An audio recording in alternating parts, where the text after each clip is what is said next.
What's up, you guys? It's Boomoo.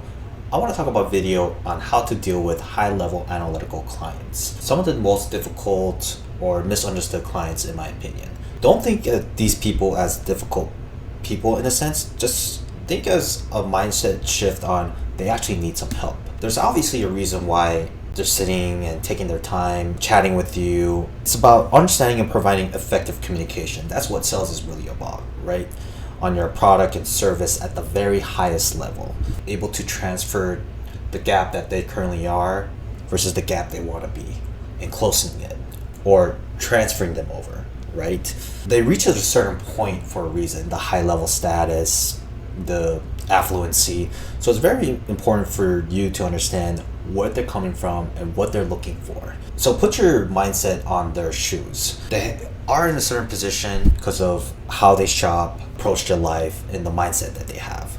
So it's important to understand to find out what specifically are they looking for. These are the people that you don't want to pitch the features and benefits heavily. You want to obviously show your expertise, professionalism, and swagger on what you know about the product, what you know about the company. It's about really providing them value, like why you joined the company, why so many people have the results that they have within your company, right? Showing the track record, the financials, the reviews, and the feedback the customers are giving. Because these are the type of people are in the winning circle for a reason, and they continue want to be in that track record themselves as well. So it's very important to ask them questions because it's all about customizing it to their wants and needs. Don't overcome the objections right away. You obviously ask them what brought them here today. What are you hoping to gain? You're hoping to accomplish through this meeting, right? And obviously they're going to give you answers and their concerns. When you ask these questions, the most important thing you want to do is hold on to them. Gather the information, keep on listening, gather your feedback that they're giving you, right? I would like to say gathering your bullets because you don't want to overcome them right away. If you overcome them, answer right away, guess who's going to have in control in that conversation? Because whoever asks the questions controls the conversation. So it's very important for you to just gather the information, have an understanding what this client is looking for, so you can have a better understanding on a holistic view what they're looking for rather than interrupting the sequence in a sense. And I think one of the biggest mistakes people make when they deal with this type of clientele is they want to just give the answers right away, but afraid to say that they don't know the answer. It's okay to not know everything. Sometimes these people will ask very detailed questions like policies, guidelines, underlying things in the product that you might not even thought yourself. It's okay to show your vulnerability. I like to talk about like the human element, the aspect of what makes you human, not being perfect. It's okay to say, you know what? That's a really great question.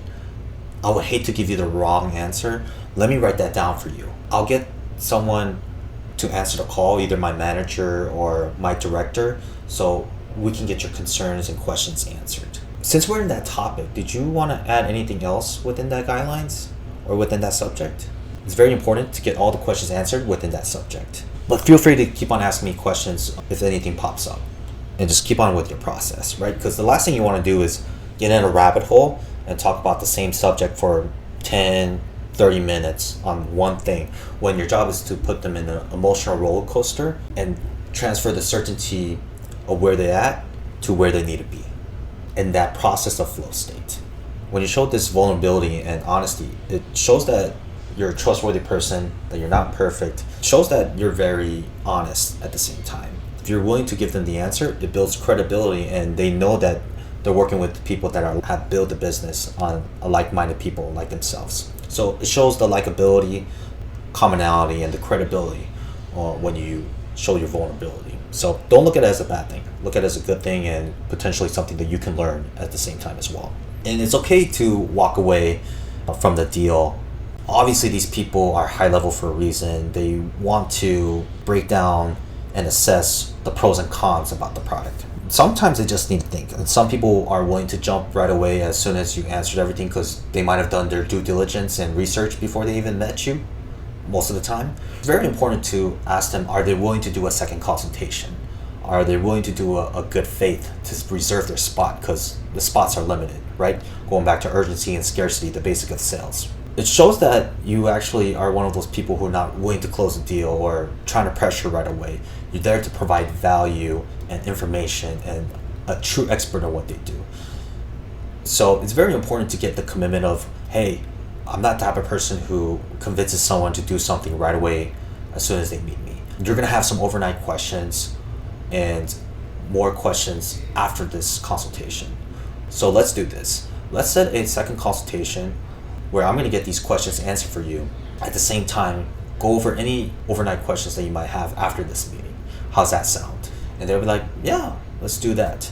And supposedly, if you have a system where you have a good faith with putting a deposit, when they do show up to the second consultation, and bear with me, half of the time they're going to show up, right? And if they're willing to show up, you best believe they're going to be one of your clients. So answer the overnight questions, and if there's questions that you don't know, obviously leverage someone who will find that out for you. So obviously you can answer all their underlying concerns and questions so they can go from their current position to the belief and the conviction that you had and transfer over to the gap that they want to be, which is the sale.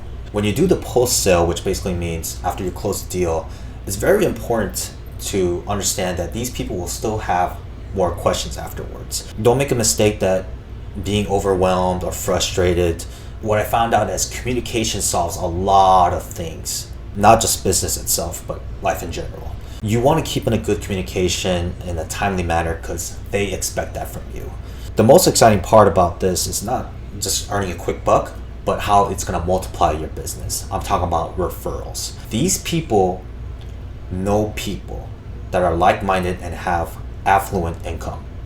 So if you're the type of person who's able to provide them 5-star experience and you did all this job of showing good credibility, track record, reviews, and providing an excellent customer experience, and customer experience just comes down to communication. It doesn't have to be something extravagant gift or give them an incentive. It's all about just giving them a good communication, saying that what you're going to deliver from the start, keeping to your word.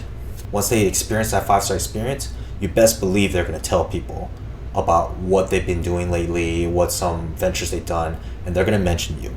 So be excited about that. It's going to multiply. And one of the biggest lessons I learned dealing with high-level analytical people is that you get to understand that you're in the people business, but you get to understand that how to talk to people is just about providing excellent communication, which is going to affect your scope on not just only business itself, but everyday life on people that you're going to deal with, from difficult clients, normal clients, to relationship-based clients. You get to have a better scope on how to be when it comes to carrying your business. And it's going to carry confidence as well because you know how to deal with these clients in the future. So it's going to carry on you to the next venture. Ultimately, have fun. This is the people business. It's multiplies for a reason. It's not about who you know, it's about who they know. And that's where it gets exciting, and they'll do the work for you, and they'll become a free advertising marketing for your business. Help yourself to become a better person when it comes to the communication, the process of not just only selling, but your overall life as well. Happy selling.